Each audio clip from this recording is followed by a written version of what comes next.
Hey guys, tonight we're delving into the gritty, perilous, and far from glamorous world of medieval assassins. Those elusive figures who slipped through castle corridors and shadowy alleyways, altering the course of history with a blade and a whisper. While Hollywood might paint them as cool and sophisticated, the harsh reality is that being a medieval assassin was a pretty miserable gig. Before we dive in, take a moment to like this video and hit that subscribe button, but only if you genuinely enjoy the content I create here. And hey, drop a comment letting me know where you're tuning in from and what time it is for you. It's always fascinating to see who's joining us from different corners of the globe. Now, dim those lights, maybe turn on a fan for that soft background hum, and let's ease into tonight's journey together. Let's get one thing straight. No one in medieval times woke up and thought, you know what? I'd love to plunge a dagger into a nobleman's chest for a handful of coins and the privilege of hiding in a cesspit for days. Becoming an assassin wasn't exactly a career choice you'd find at the local job fair. It was more like the last stop on the My Life has gone completely off the rails express. Most medieval assassins weren't mysterious loners trained in secret mountain retreats. They were desperate peasants, disgraced soldiers, ex-thieves with a knack for not getting caught, or people so far off society's radar they could off a man and still not show up on the town's gossip mill. If you had any semblance of a decent life, a title, some land, or even a mangy goat to your name, you weren't becoming an assassin. You were hiring one. The path to becoming a medieval assassin was about as glamorous as a muddy pigsty. Picture this. You're a farmer who's just lost everything to a greedy lord's taxes. Your family's starving, and you've got skills that amount to shoveling manure and occasionally not stabbing yourself with a pitchfork. Suddenly, that shady guy at the tavern offering you a bag of silver to take care of a problem doesn't seem so bad. Or maybe you're a soldier, discharged for insubordination. You've got combat skills, a chip on your shoulder, and absolutely nothing to lose. Congratulations, you're prime assassin material. The tools of the trade weren't exactly high-tech either.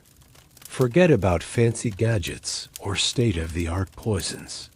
Your average medieval assassin was working with whatever they could get their hands on. A rusty dagger, a garrote made from old horse reins, or if you were really fancy, a crossbow that might or might not fire straight. Poison was a popular choice, but good luck getting your hands on anything more exotic than some dodgy mushrooms or a vial of snake venom that might kill your target, or just give them a really bad case of indigestion. And let's talk about the workplace for a moment. Your office, dark alleys, crowded marketplaces, and if you were really unlucky, the sewers. Nothing says, I've made it in life, quite like wading through human waste to get to your target. The hours were terrible too. Assassins didn't punch a clock. They lurked in shadows for days, waiting for the perfect moment to strike. Imagine spending a week crouched behind a barrel, surviving on stale bread and rainwater, just for your target to change their plans at the last minute. The pay? Well, it wasn't exactly steady. You might score a big payday for taking out a wealthy merchant, but then spend months scraping by on petty jobs just to afford your next meal. And forget about health insurance or retirement plans. Your golden years, if you lived that long, were more likely to be spent in a dank prison cell or swinging from the gallows. Speaking of which, let's address the elephant in the room, the consequences of getting caught. Medieval justice wasn't known for its leniency, especially when it came to assassins. If you were lucky, you'd get a quick execution. If you weren't, well, let's just say medieval folks had a real flair for creative punishment. Public torture, dismemberment, being boiled alive. These were all on the menu for caught assassins. And don't think your employer would come to your rescue. The moment you were caught, you became more expendable than a third wheel at a jousting tournament. But it wasn't all doom and gloom. Some assassins did manage to carve out a reputation for themselves. Take Hassan-i-Sabah, the founder of the Assassins. This guy turned assassination into an art form, creating a network of killers so feared that sometimes just the threat of them was enough to make rulers comply. But for every Hassan, there were thousands of nameless assassins who met inglorious ends, forgotten by history. The social life of a medieval assassin was about as vibrant as a graveyard at midnight. You couldn't exactly go bragging about your latest hit at the local tavern. Most assassins lived isolated lives, trust being a luxury they couldn't afford. Your closest relationships were probably with your weapons, and maybe that one rat in your hideout that hadn't tried to eat your shoes yet. Training for this illustrious career? Don't expect any fancy assassin academies. Most learned on the job, which is a polite way of saying they figured it out as they went along or died trying. Skills like stealth, disguise, and how to make it look like your target died of natural causes were all picked up through trial and error. Mostly error. One surprising aspect of the medieval assassin's life was the amount of waiting involved. Contrary to popular belief, it wasn't all action and daring escapes. Most of the job was mind-numbingly boring. Staking out a target could take weeks. You'd spend more time pretending to be a peasant, a servant, or even a statue than actually assassinating anyone. It was less cloak and dagger, and more stand very still and try not to sneeze. But perhaps the most challenging aspect of being a medieval assassin was the constant paranoia. In a world where everyone from rival assassins to your own employer could be out to get you, trust was as rare as a clean street in medieval London. Every shadow could hide an enemy, every drink could be poisoned, and that friendly face offering you a job, they might be setting you up for your own demise. As we wrap up our journey through the not-so-glamorous world of medieval assassins, remember that while their deeds may have changed the course of history, their lives were far from enviable. They were the products of desperate times, living on the fringes of a society that both feared and needed them. So the next time you're playing a video game or watching a movie that glorifies the life of an assassin, just remember, the reality was a lot less parkour and fancy outfits, and a lot more hiding in barrels and praying you don't get caught. It's a reminder that sometimes the most influential figures in history were also some of the most miserable. Picture this. You're a scrawny kid in medieval Europe, barely old enough to wield a dagger, and you've just been taken on as an assassin's apprentice. Sounds glamorous, right? Well, hold on to your poorly fitted tunic, because the reality might surprise you. Most folks think assassins were these mysterious, highly trained individuals who lived in secret lairs and had fancy weapons. But let me tell you, that couldn't be further from the truth. The average medieval assassin wasn't some ninja-like figure trained in a mountaintop temple. Nope, they were more likely to be your average Joe, or should I say, your average Jurgen or Giovanni. These weren't the cream of the crop we're talking about here. They were the desperate peasants, the disgraced soldiers, or the ex-thieves who just happened to have decent aim. Heck, some of them were so far off society's radar that they could probably kill a man and still not show up on the census. If you had any sort of status, even if it was just owning a goat, You weren't becoming an assassin. You were hiring one. So there you are, a young apprentice, learning the ropes from someone who's basically just a guy who's good at stabbing people. Your first lesson? It's not about stealth or fancy martial arts. It's about blending in. Can you sneak into a tavern without anyone batting an eye? Congratulations, you're halfway there. Your training isn't some rigorous regimen of physical and mental exercises. It's more like shadowing your mentor as they go about their daily business. And let me tell you, that daily business isn't always exciting.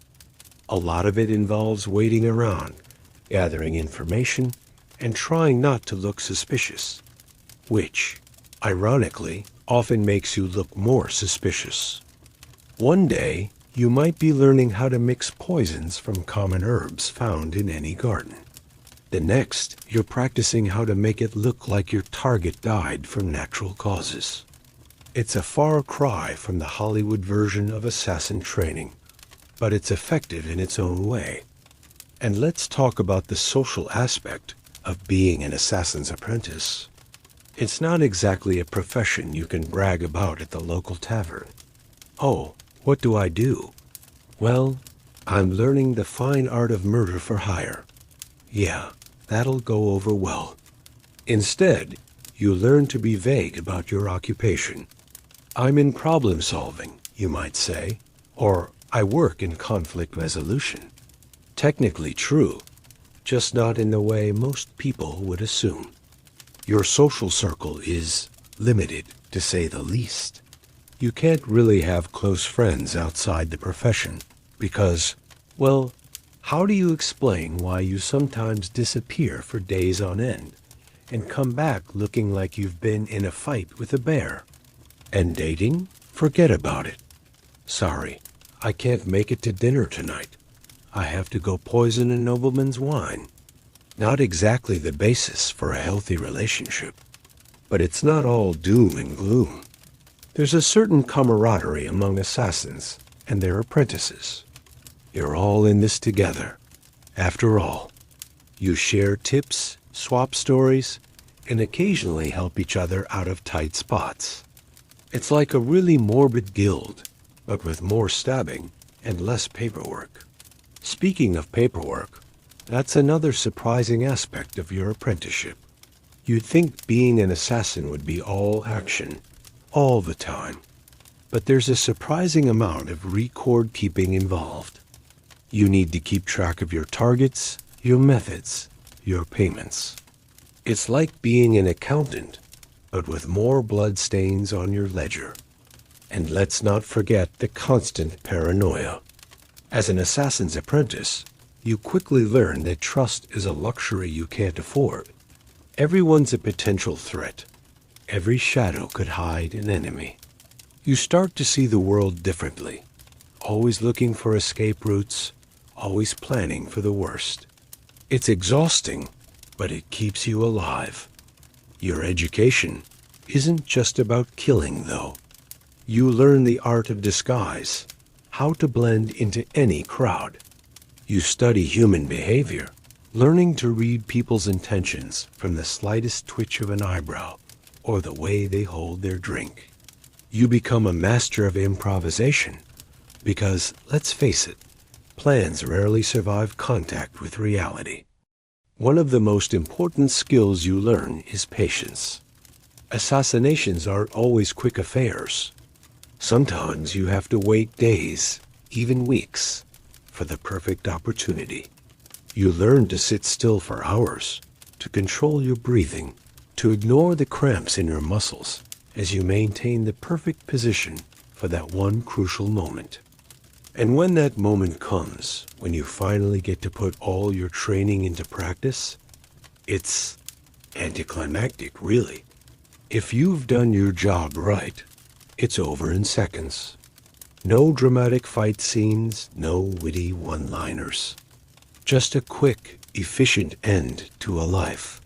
And then you're gone, melting back into the crowd before anyone even realizes what's happened. But here's the thing about being an assassin's apprentice in medieval times. It's not a career with great long-term prospects.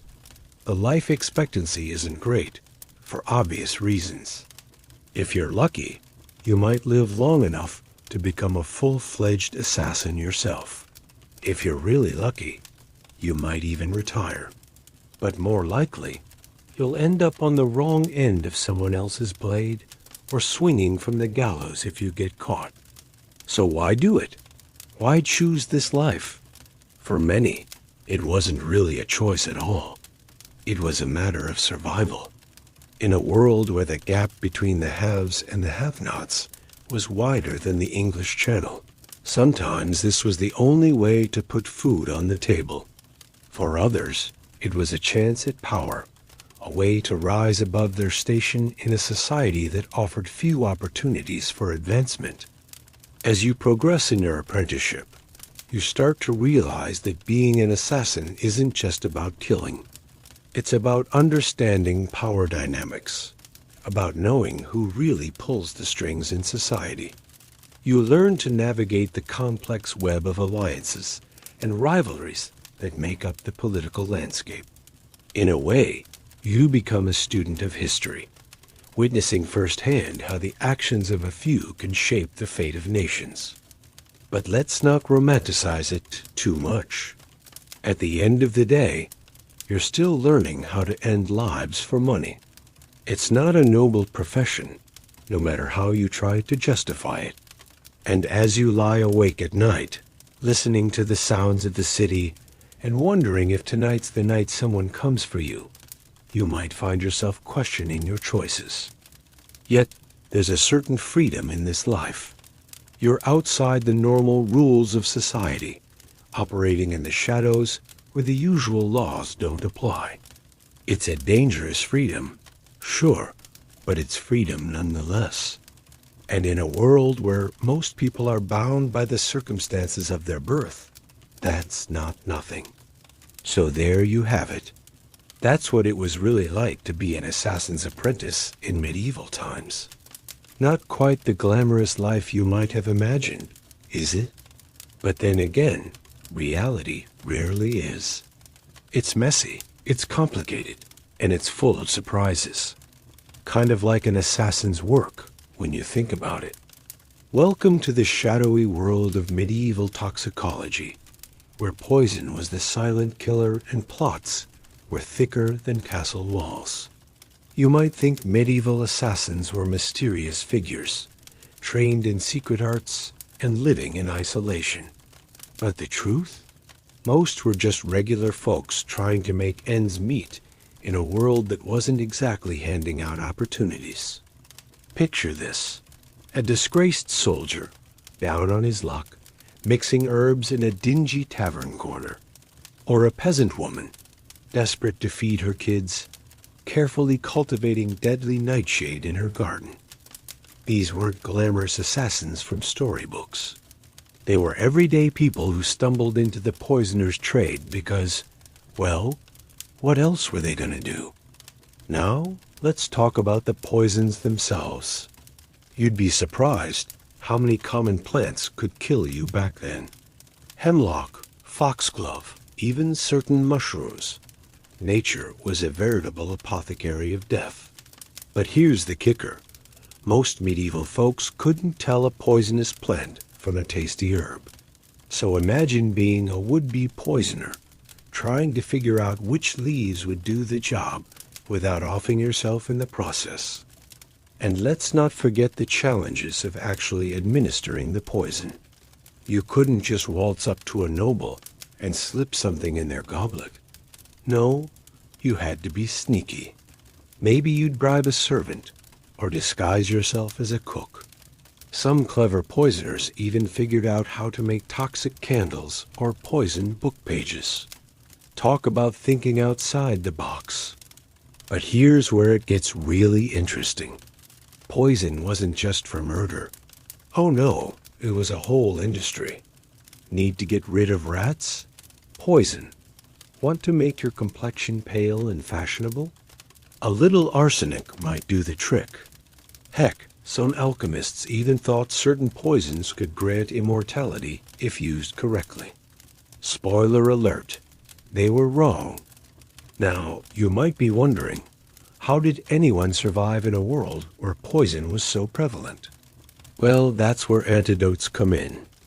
Every good poisoner worth their salt knew a few tricks to counteract common toxins. Charcoal, certain clays, even drinking your own urine. Yeah, medieval medicine was wild. But let's not romanticize this too much. Being a medieval poisoner wasn't all secret formulas and daring plots. Most of the time, it was a desperate act by desperate people. That farmer who lost his land to taxes, he might turn to poison as a last resort. The widow accused of witchcraft, poison could be her only defense. And here's a fun fact for you. Not all poisoners were human. There are records of animals being used as unwitting assassins. A poisoned cat released into an enemy's house to contaminate the food supply. Or a bird, its claws coated in toxins, set loose in a rival's bedroom. Nature truly was red in tooth and claw, and sometimes a little extra help. Speaking of nature, let's talk about how the environment played into all this. Medieval Europe wasn't exactly known for its stellar sanitation. Rivers were often polluted, wells could be contaminated, and don't even get me started on the state of most city streets. In this cesspool of potential toxins, how could anyone tell if they'd been deliberately poisoned or just caught a bad case of dysentery? This uncertainty led to some pretty wild accusations. Suddenly, every unexplained illness or death was potentially murder. Kings became paranoid, employing food tasters and developing elaborate rituals around meals. Some nobles even believed in magical protections, like gemstone-encrusted cups that would supposedly change color in the presence of poison. Spoiler alert, they didn't work. But here's where it gets really interesting. The fear of poison actually drove some major advances in medicine and chemistry. Doctors and alchemists started studying toxins more closely, trying to understand how they worked and how to counteract them. This laid the groundwork for modern pharmacology and forensic science. So in a weird way, we have medieval poisoners to thank for some of our medical knowledge today. Now, let's take a moment to appreciate the unsung heroes of this story, the antidote makers. These folks were walking a fine line between healer and potential criminal. After all, to make an antidote, you need to understand the poison. And if you understand the poison ... well, you see where this is going. Many antidote makers were viewed with suspicion, even as nobles and royals secretly sought their services. But not all poison use was sinister. Some clever folks found more ... creative applications. There are stories of merchants using mild poisons to make their wine more potent, giving customers a little extra kick for their coin. Of course, this sometimes backfired spectacularly, but hey, medieval consumer protection laws were pretty lax. And let's not forget the role of poison in medieval warfare. No, we're not talking about poisoned arrows.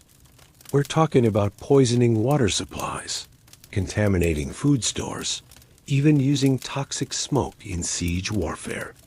It was chemical warfare, medieval style.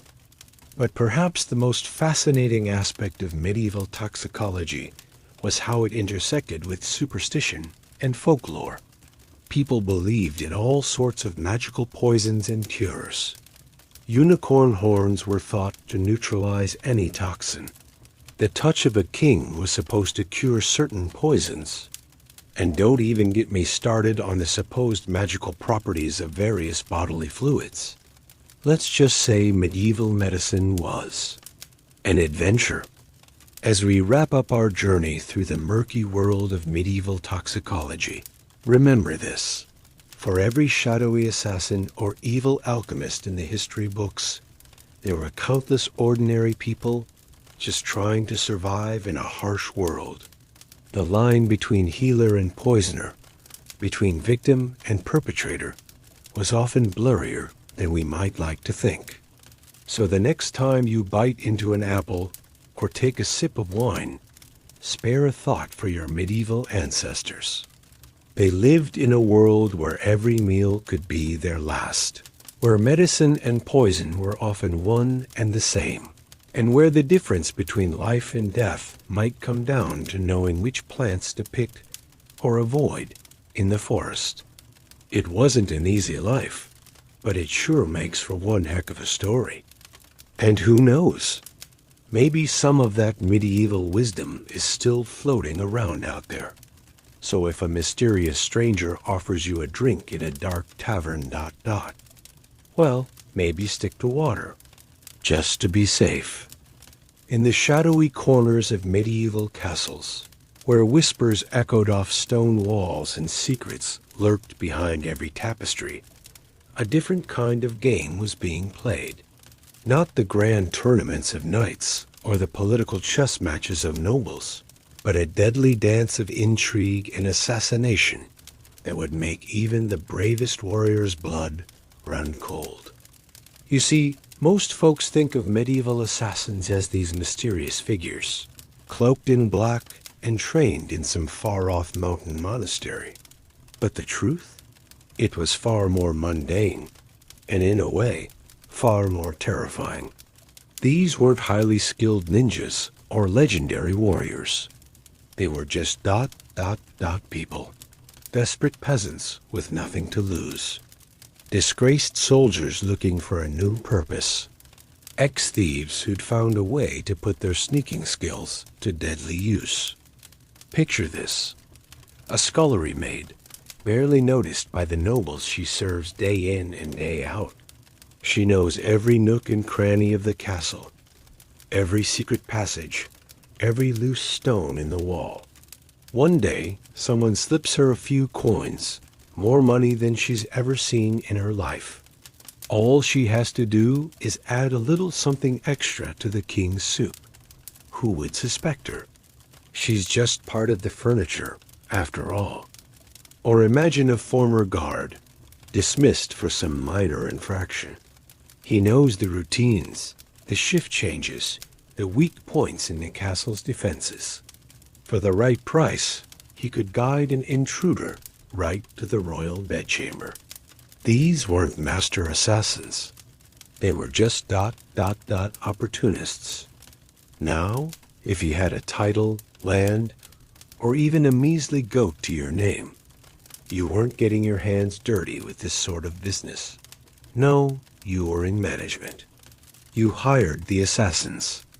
You plotted and schemed from the safety of your own chambers, letting others take the risks. But for those with nothing to lose, those who'd slipped through the cracks of society, who could kill a man and not even show up in the next census, they were perfect for the job. Invisible, expendable, desperate. And let me tell you, nothing, absolutely nothing, spread faster than royal scandal in those days. One whispered rumor could set the whole castle ablaze with gossip. Chambermaids were bribed for the tiniest scraps of information. Who was visiting the queen's chambers late at night? What was that argument overheard in the king's study?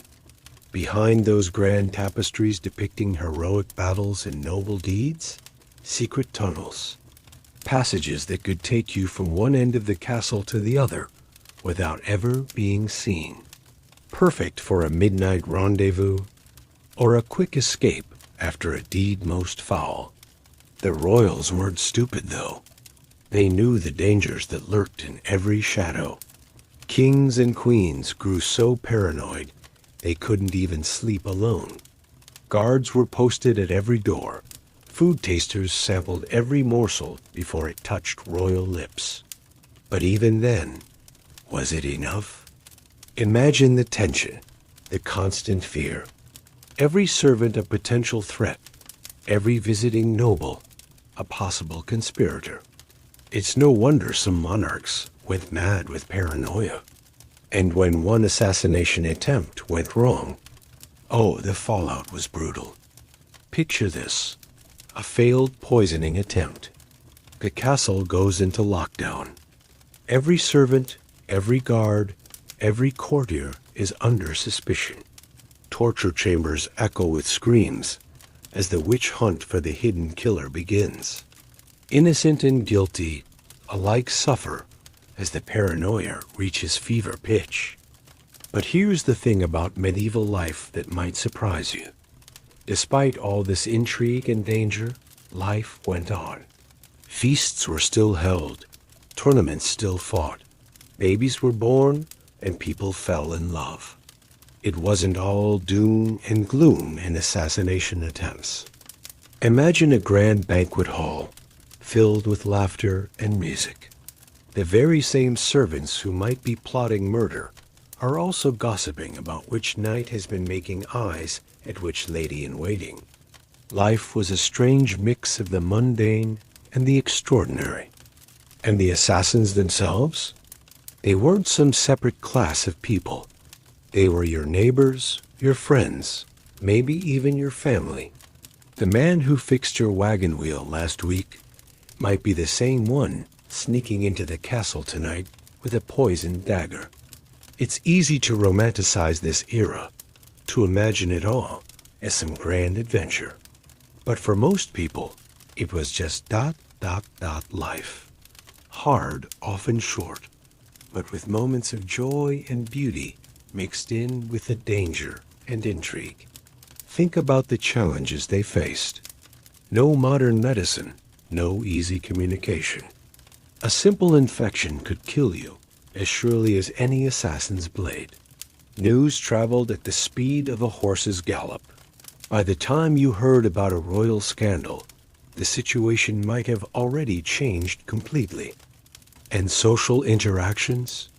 They were a minefield.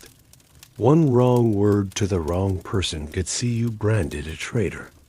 Alliances shifted like sand dunes in the wind. Today's friend could be tomorrow's enemy, and vice versa. But there was also a strange sort of freedom in it all. If you were clever, if you could read people and situations well, you could rise from nothing to great power, or fall just as quickly. It was a world of extreme risks and extreme rewards. Now, let's take a moment to breathe. Close your eyes and picture yourself in a medieval castle. Feel the cool stone beneath your feet. Smell the smoke from the torches on the walls. Listen to the distant sounds of life. Servants bustling, horses in the courtyard, the clang of the blacksmith's hammer. This world we're exploring, it's not just about the dark and dangerous.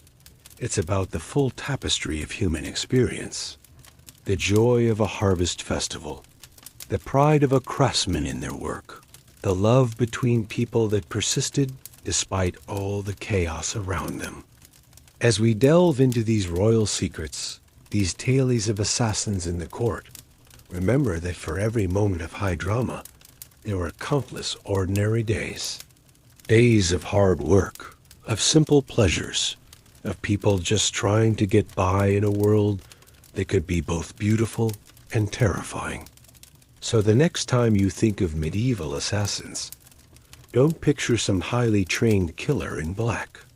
Picture the old woman selling herbs in the market. Who knows just which plants can heal ... and which can kill. Picture the stable boy, overlooked and underestimated, who hears every secret whispered by nobles who think no one's listening. These were the real assassins of the medieval world, not shadowy figures from legend, but ordinary people driven to extraordinary acts. People just like you and me, caught up in a world of intrigue, danger, and sometimes terrible choices. And as we end our journey through this fascinating, frightening world, remember, history is never as simple as we think. The lines between hero and villain, between innocent and guilty, were often blurred beyond recognition. In the end, they were all just people, trying to survive in a world that was often cruel, sometimes beautiful, and always, always unpredictable. So the next time you visit a castle, or read a history book, or watch a movie set in medieval times, think about the real people behind the stories. The chambermaids and stable boys, the disgraced soldiers and desperate peasants. They might not have worn black cloaks or wielded exotic weapons, but they were the true agents of change in a world where secrets could topple kingdoms and a whisper could be deadlier than any sword. Most medieval assassins weren't the shadowy figures we imagine, trained in secret arts and living on society's fringes.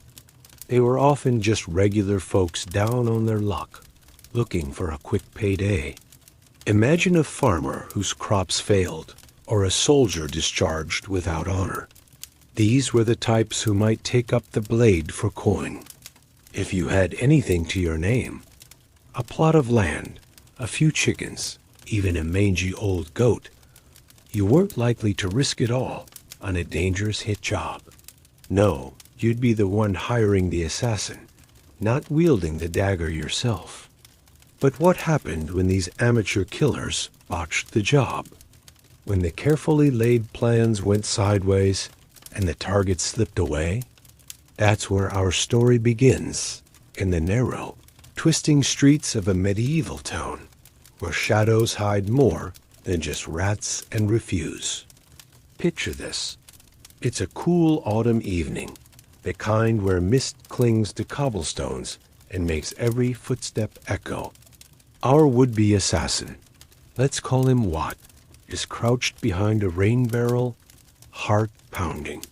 He's just made the biggest mistake of his short, miserable life. The target, some minor noble with more enemies than friends, is very much alive and raising the alarm.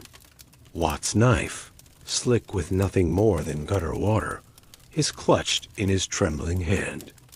Now, in the movies, this is where our hero would leap into action, parkering across rooftops and dispatching guards with ease.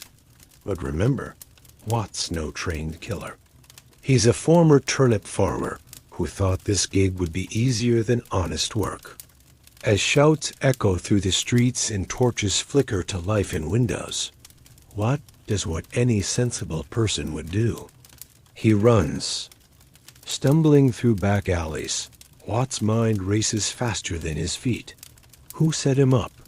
Was it the rival guild he'd heard whispers about? Or maybe his own employer, looking to tie up loose ends?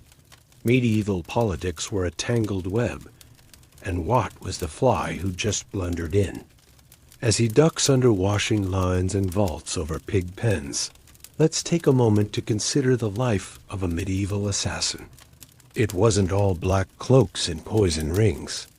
Most were just ordinary people driven to extraordinary acts by desperation or greed.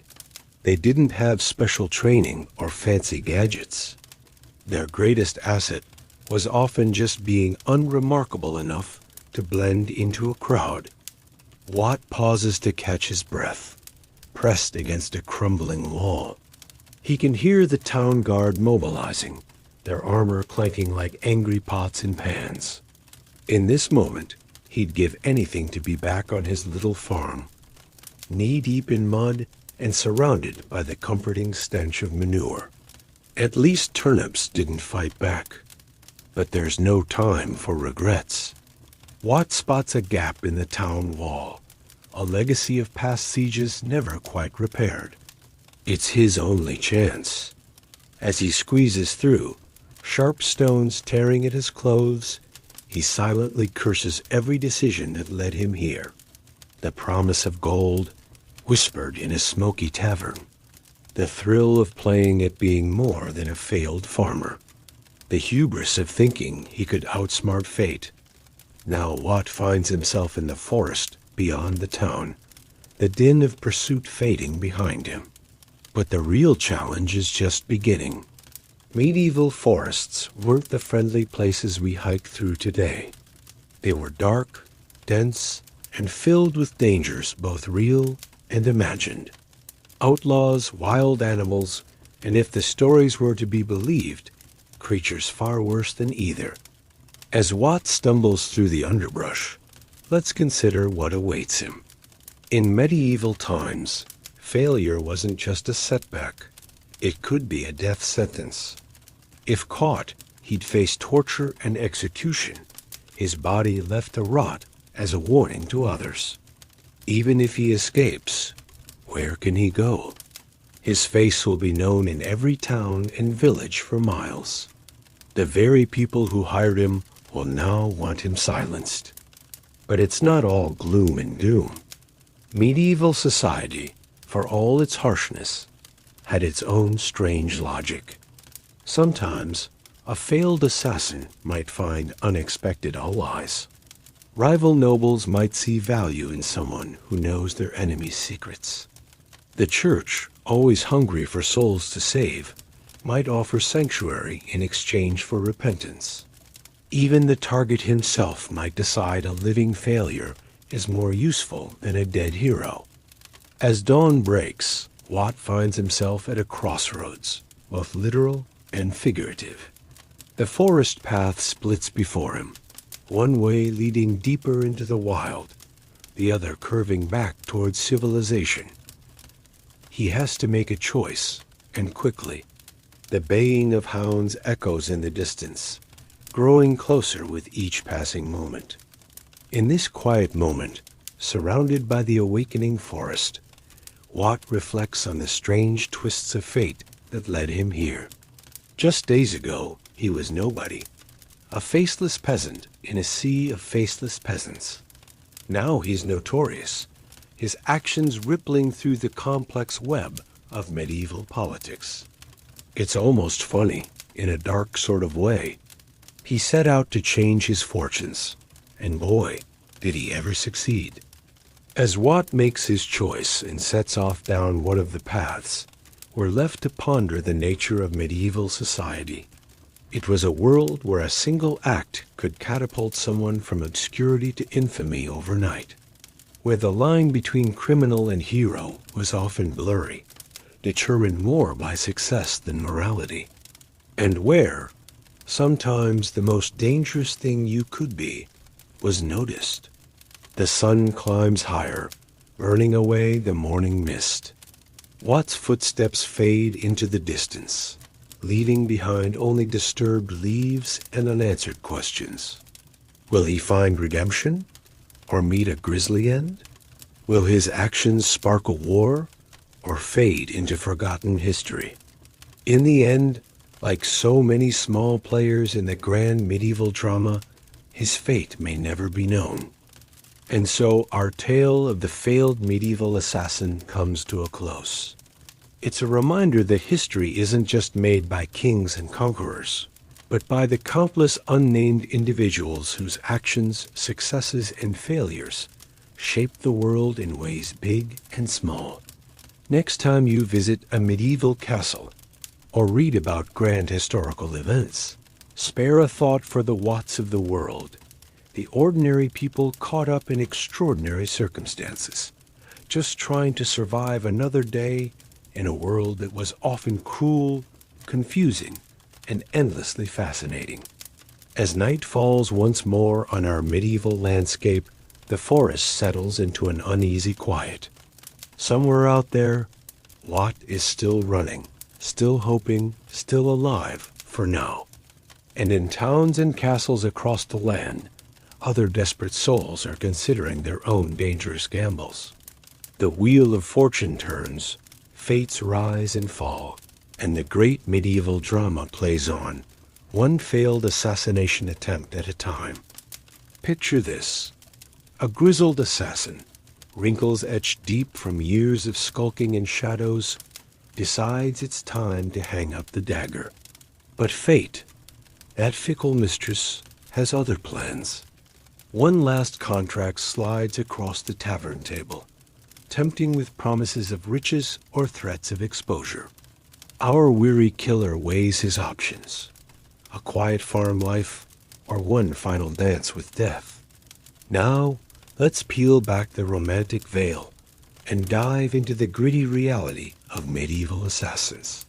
Forget the Hollywood image of sleek, black-clad ninjas.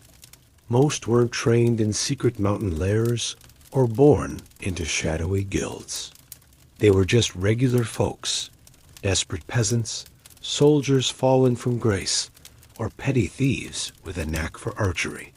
These were the invisible people, so far off society's radar, they could snuff out a life and still not show up on the local census. If you had any sort of status, a scrap of land, a measly goat, even a fancy hat, you weren't getting your hands dirty. No, you were the one hiring the assassin. The actual killers? They were the ones who'd slipped through the cracks with nothing left to lose and a reputation for solving problems. But what happened when an assassination went sideways? Let's paint that picture, shall we? Imagine you're creeping through a castle, dagger in hand, heart pounding. You've bribed the right guards, memorized the patrol routes, and your target's within reach. Then, disaster. A floorboard creaks, a dog barks, or your aim's just a hair off. Suddenly, you're not the predator anymore. You're prey. In those moments, medieval justice wasn't known for its mercy. Torture was practically an art form, with devices designed to inflict maximum pain while keeping you alive to confess. And confession was inevitable. Everyone broke eventually. The real question was how much useful information you'd spill before your body gave out. But here's a twist. Sometimes failure could work in your favor. If you were caught but managed to survive the initial capture, you might have a bargaining chip. Information was power, and a clever assassin could potentially trade names and plots for a less gruesome fate. Of course, this was a dangerous game. Betray the wrong person, and you might find yourself wishing for the executioner's axe instead of what your former employers had in store. Now, let's talk about the social dynamics of being a medieval hitman.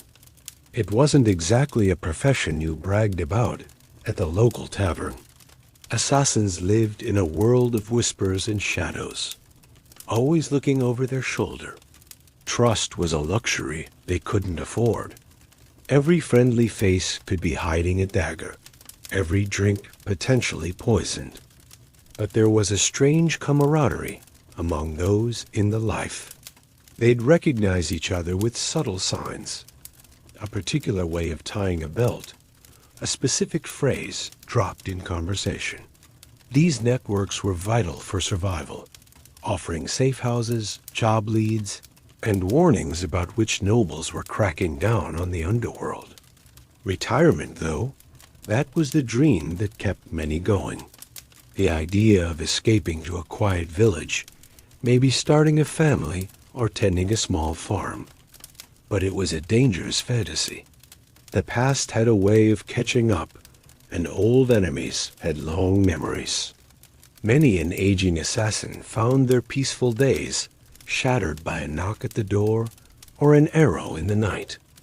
Let's not forget the tools of the trade. While we might imagine elaborate poison rings or exotic throwing stars, the reality was often much simpler. A sturdy knife, a garrote wire, or even just a heavy rock could do the job. Poison was popular, but it was a tricky business. Get the dose wrong, and your target might survive long enough to name you. Plus, poisoners were particularly reviled. Even other criminals looked down on them as cowards. The most successful assassins were often the ones who could make a death look natural. A stumble down the stairs, a hunting accident, or a conveniently timed illness. These required patience, planning, and often inside help. A corrupt servant or a disgruntled family member could be worth their weight in gold. Speaking of gold, payment was always a delicate matter. Upfront fees were rare. After all, how could you trust an assassin to follow through? Instead, complex systems of dead drops and intermediaries developed. Half the payment might be hidden in a hollow tree, with the rest only revealed after proof of the deed. Of course, this system had its own risks. Many an assassin completed a job only to find their payment mysteriously vanished. As our aging assassin contemplates that final contract, he's weighing more than just the immediate risks. He's thinking about all those close calls, the friends lost to the trade, the nightmares that never quite fade. Is one last big score worth potentially throwing away years of careful anonymity? A smart move might be to walk away, to disappear into the countryside and live out those quiet days. But the life of an assassin isn't built on smart moves. It's built on calculated risks, on the thrill of the hunt, on that intoxicating dance between life and death. So, does our weary killer take that contract? Does he risk it all for one last taste of danger and the promise of a comfortable retirement? Or does he finally listen to that voice of reason, the one that's been whispering, "Quit while you're ahead," for years? In the end, it's a choice that haunts every assassin. The allure of one last job is powerful, promising closure and a final triumph. But it's also a siren song that's lured many to their doom. As the sun sets on our assassin's career, we're left wondering, will he find peace in that idyllic farmhouse, or will his past finally catch up in a hail of crossbow bolts? The beauty of this tale is in its ambiguity. Did he take the job? Did he walk away? Did he survive? These are questions left hanging in the air, fodder for late-night debates in taverns and comment sections alike. Because in the shadowy world of medieval assassins, nothing was ever truly certain, except, perhaps, the knowledge that your next breath could always be your last.